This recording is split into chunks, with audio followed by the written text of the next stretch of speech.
Welcome back. All right, so some news of the day for all you fine people on the internet for your Wednesday, July the 17th. Yep, a little past mid-July now. All right, so it's official. Evgeny Kuznetsov is done in the National Hockey League for now. He's headed home to the KHL, and the first step to making that happen is putting him on unconditional waivers, which Carolina has done. So that takes him off their cap. It does take them off Washington's cap, because I did see that question being asked when this story came out a couple of days ago. And what happens here, too, is he loses the $6 million in salary he would have earned, but he keeps the $2 million signing bonus he got July the 1st. So not too bad that, you get $2 million July the 1st and then you quit work 2 weeks later and keep the $2 million. In this past season, playing with Washington and then Carolina, 63 games, 8 goals, 16 assists, 24 points. The offense is just gone. And with Kuznetsov leaving Carolina, this frees them up now to maybe make some moves here, and maybe it might free up some Washington money too, because the Canes now have $15.6 million in cap space. They have the restricted free agents Drury, Jarvis, and Natchez to deal with, but it gets a little bit easier to deal with that extra cap space. So this helps out the Canes. It helps out the Caps as well, and it looks like it's going to help out Kuznetsov. He's going to get to go over and play in the KHL, and again, so this rumor ended up being true. And the thing too that stood out to me was it's not like his agent came out and said, "Oh no, he has no interest in going over there." He did say there were teams making offers, and well, we're still Carolina bound at this point, but clearly that door was open, and now Kuznetsov, with that door open, has walked through it, and he's on his way out. So he goes on unconditional waivers. Nobody's going to grab him on waivers because he doesn't want to play over here, and nobody's going to want that contract. So yeah, he officially will be on the unemployment market tomorrow officially, although odds are he's going to have a deal that he's announcing between now and then anyways. The Vegas Golden Knights have officially announced that the Tahoe Night Monsters will be their ECHL affiliate. Night Monsters? See, this is one of those things that's going to drive me crazy, because you have the Golden Knights in Vegas, you have the Silver Knights in Henderson, and now in State Line, Nevada, you could have had the Bronze Knights. It's right there. Golden Knight, Silver Knight, Bronze Knight. And they're the Night Monsters. I can't have nice things. But it is another team in Nevada, and keep in mind that the Roadrunners have been moved to Reno, so Nevada now has a bunch of hockey teams in it.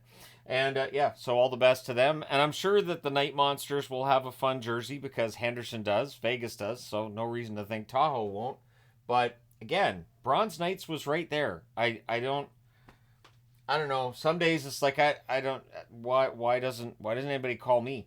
Anyways, and I wanted to mention this too, the Edmonton Oilers, of course. Jeff Jackson's done a good job running things in Edmonton so far in the offseason, to the point where there's a lot of people who would love to see him stay on as general manager, but apparently he has no interest in that. And so the question becomes, who's going to get the job? The suggestion being put out there by a member of Edmonton media yesterday that Keith Gretzky might be the guy, and he might. Keith Gretzky's been part of the organization for a while. He's got a pretty strong resume, but the debate is out there from fans about whether or not Keith Gretzky would be a good pick for general manager. I'll say this, I always like internal hires. I always like, guys working their way up through an organization, and I like seeing a new face, whether it's a general manager or a coach. Keith Gretzky could be exactly what the Edmonton Oilers need, but we'll see. Since Jeff Jackson's done everything right so far this summer, no reason to think that he's going to make a mistake with the general manager hire. So whether it's Gretzky or it's somebody else, I'm sure it will be perfectly fine. So I wanted to talk about this almost a week ago. And I apologize that it's taken this long for me to cover this, because what's going on with the PWHL Minnesota team is fascinating.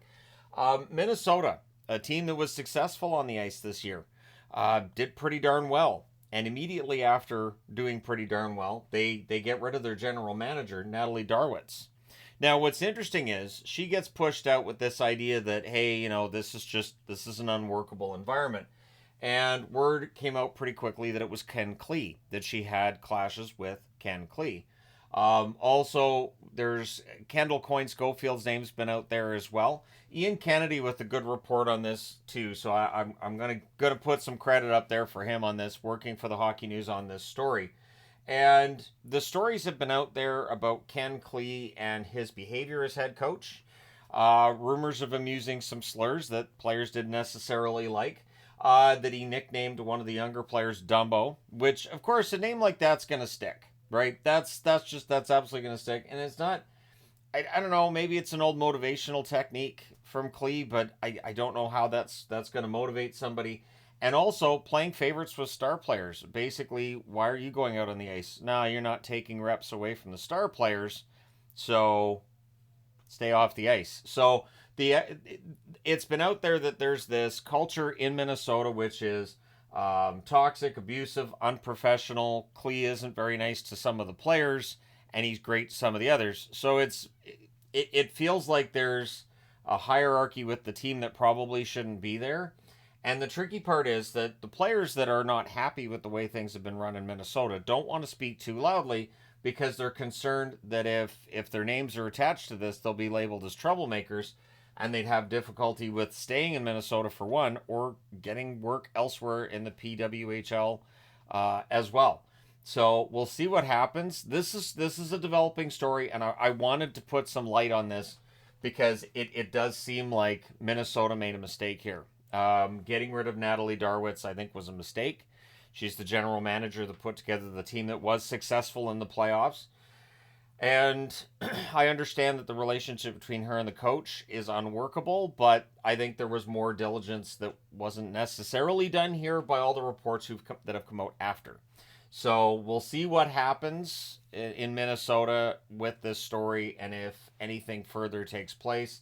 But it definitely sounds like there's more under the surface, because if there's players who don't want to report on this because they don't want to be seen as being problematic, who knows what else might be going on there. Again, just from a standpoint of just a coach playing favorites and not necessarily being nice to the players, we'll see what else ends up coming out. I'll be here to report on it when it does. Again, I apologize that I didn't report on this in the timeliest of manners as I wanted to almost a week ago. There is reporting elsewhere. Again, the Hockey News, pretty long form reporting on this, and so by all means, check that out.